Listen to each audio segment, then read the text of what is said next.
Bonjour à tous, Kenny Foro, assistant à la JDA Dijon.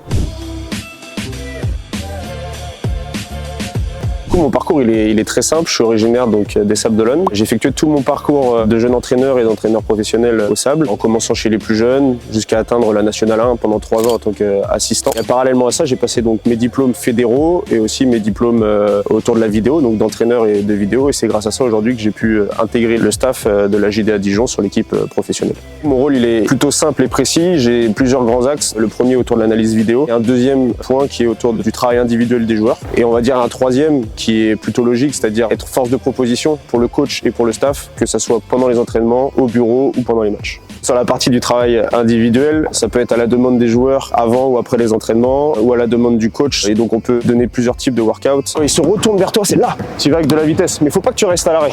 Si tu restes à l'arrêt ici, le défenseur il bouge pas.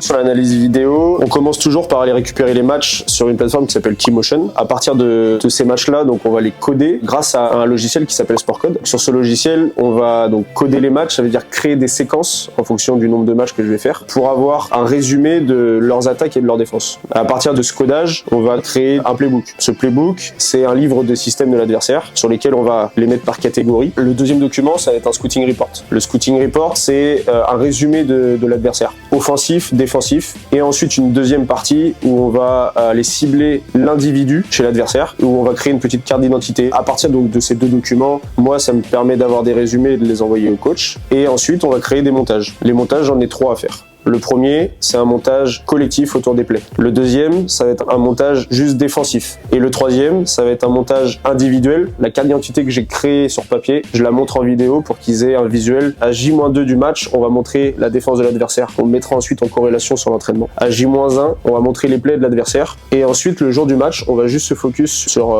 les points forts, les points faibles de chaque joueur. Et ensuite, pendant le match, j'arrive forcément 2 heures, 2 heures et quart à l'avance pour me préparer et puis pour préparer le travail qu'on va faire avec les joueurs sur l'échauffement individuel notamment. Et ensuite pendant le match, j'ai un rôle de codage sur mon iPad. Je code le match de sorte à ce que je puisse sortir un montage très rapidement en fonction des commandes du coach. Et ensuite j'ai un rôle également, vu que je suis sur l'analyse, de connaissance de l'adversaire, c'est-à-dire que je connais les plays de l'adversaire et souvent voilà, je me lève pour donner les instructions, ce qui va se passer en fonction de l'annonce qu'a pu demander le coach adverse, et on va se lever, donner des moyens mnémotechniques aux joueurs pour qu'ils sachent comment défendre la situation. Voilà, maintenant vous savez ce que c'est d'être assistant au sein d'une équipe professionnelle.